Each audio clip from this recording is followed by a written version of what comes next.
নমস্কার বন্ধুরা, আশা করি আপনারা সকলেই সুস্থ আছেন, ভালো আছেন। এই ভিডিওটি শুরু করার আগে আপনারা যারা আমার চ্যানেলটিকে সাবস্ক্রাইব করেননি এখনো পর্যন্ত, তারা অতি অবশ্যই সাবস্ক্রাইব করে বেল আইকনটি ক্লিক করে দেবেন এবং এরকম আরও নতুন ভিডিও দেখার জন্য আমার চ্যানেলটিকে সাবস্ক্রাইব করুন। যদি এই ভিডিওটি ভালো লেগে থাকে তাহলে অতি অবশ্যই একটি লাইক করে দেবেন এবং প্রত্যেককে শেয়ার করে দেবেন। তাহলে চলুন আজকের ভিডিওটি শুরু করা যাক। মা অন্নপূর্ণা দেবীর অশেষ কৃপা পেতে কমেন্ট বক্সে লিখুন জয় মা অন্নপূর্ণা দেবী জয়। এই পর্বের বিষয় হল 2024 সালে 1431 বঙ্গাব্দে অন্নপূর্ণা দেবীর পূজা কবে, পূর্ণাঙ্গ সময়সূচি, অন্নপূর্ণা পূজার মাহাত্ম্য, বাংলায় কিভাবে অন্নপূর্ণা পূজা শুরু হলো, অন্নপূর্ণা মাকে প্রসন্ন করার জন্য মা অন্নপূর্ণা দেবী কি ভোগ দিতে হবে, ভোগ দিলে সারা বছর আর অন্যের কষ্ট থাকবে না, এতে মা অন্নপূর্ণা দেবী অত্যন্ত খুশি হবে। পাশাপাশি আমরা জানবো মা অন্নপূর্ণা দেবীর প্রণাম মন্ত্র। সবটাই জানবো এই ভিডিওর মাধ্যমে। বাসন্তী পূজার অষ্টমী তিথিতে মা অন্নপূর্ণা দেবীর পুজো করা হয়।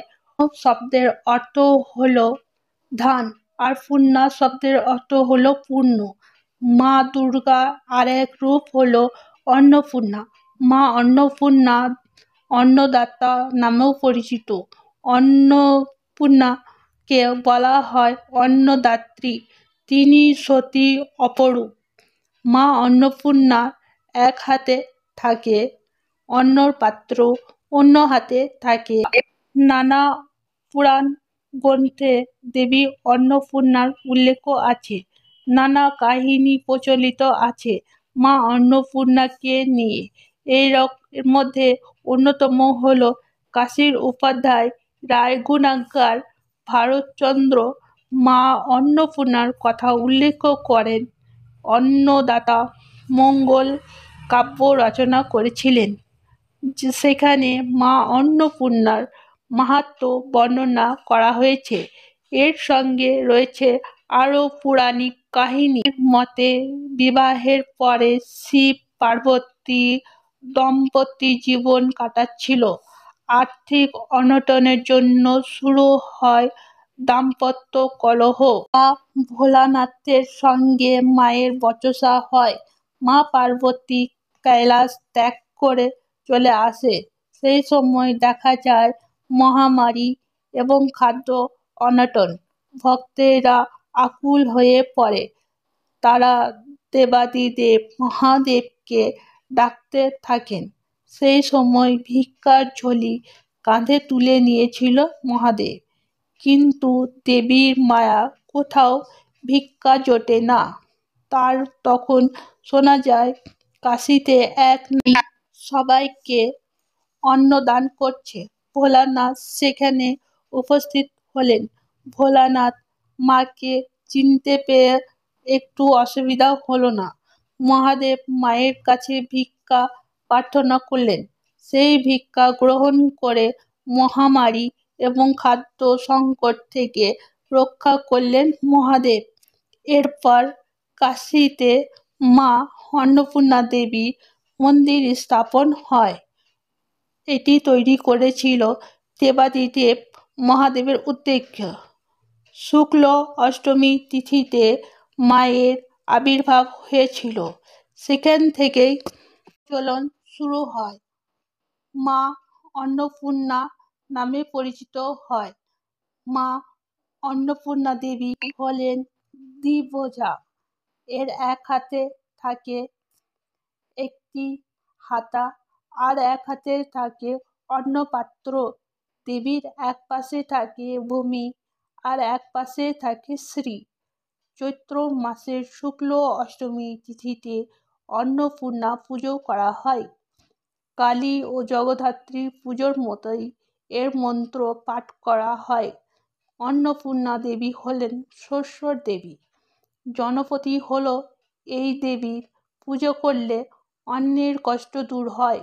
আমাদের সামাজিক জীবনে অকালে দুর্ভিক্ষে আসরিকের সঙ্গে তার বলি হয় অনেক মানুষ।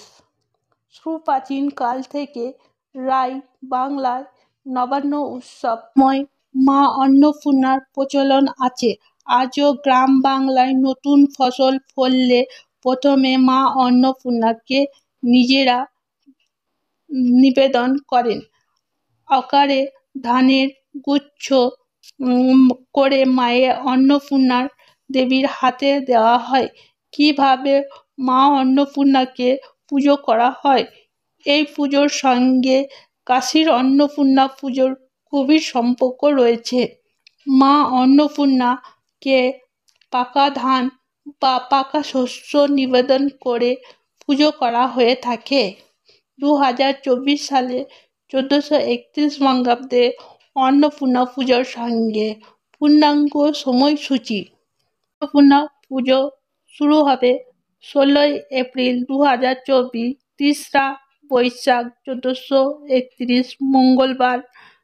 অন্নপূর্ণা পূজার অষ্টমী তিথি শুরু হবে 15ই এপ্রিল 2024, 2রা বৈশাখ 1431 সোমবার দুপুর 3:52 থেকে তিথি সমাপ্তি হবে 16ই এপ্রিল 2024, 3রা বৈশাখ 1431 মঙ্গলবার বিকেল 4:28 মধ্যে। সকাল 9:32 মধ্যে অন্নপূর্ণা পুজো অনুষ্ঠিত হবে। অন্নপূর্ণা বিশেষ দিনে এইভাবে ব্রত পালন করলে, পুজো করলে বছর ভরা কাটবে সুখে শান্তিতে। মা অন্নপূর্ণাকে পুজো করা হয়। পুজোর দিন মাকে যদি এই ভোগগুলি নিবেদন করা হয় তাহলে মায়ের আশীর্বাদ লাভ করা যাবে। কি কি ভোগ নিবেদন করতে হবে? মায়ের প্রিয় মুগের ডাল, ভাত, শাক ভাজা, মোচার ঘণ্টা আর ছোলার ডালনা রাখুন। এই ভোগগুলি মাকে অন্নপূর্ণা পুজোর দিন মাকে অর্পণ করতে পারেন। তাহলে বছর ভর্তি সুখে শান্তি থাকবে। শ্রদ্ধার সঙ্গে রান্না করতে হবে, তবেই মাকে অর্পণ করতে পারবেন। মা অন্নপূর্ণা দেবীর প্রণাম মন্ত্র: অন্নপূর্ণে নমস্ভস্ত নমস্তে পরমবিকে চন্তারু চরণে দেহি দীন দয়াময়ী অন্নপূর্ণ সদা পুণ্যে শঙ্কর প্রাণ বল্ভে জ্ঞান রোগ্য বৃদ্ধি সিদ্ধি ভিক্ষা দেহি নমো নমস্তে। তাহলে বলুন, জয় মা অন্নপূর্ণা দেবী মায়ের জয়। এটি অতি অবশ্যই কমেন্ট করে জানাবেন। আজকের ভিডিওটি এই পর্যন্ত। ভিডিওটির মতামত কমেন্ট করে জানাবেন। ভিডিওটি যদি ভালো লেগে থাকে তাহলে অতি অবশ্যই একটি লাইক করে দেবেন এবং প্রত্যেককে শেয়ার করে দেবেন। তাহলে আপনারা সকলে ভালো থাকুন, সুস্থ থাকুন। নমস্কার বন্ধুরা। জয় মা অন্নপূর্ণা দেবীর জয়।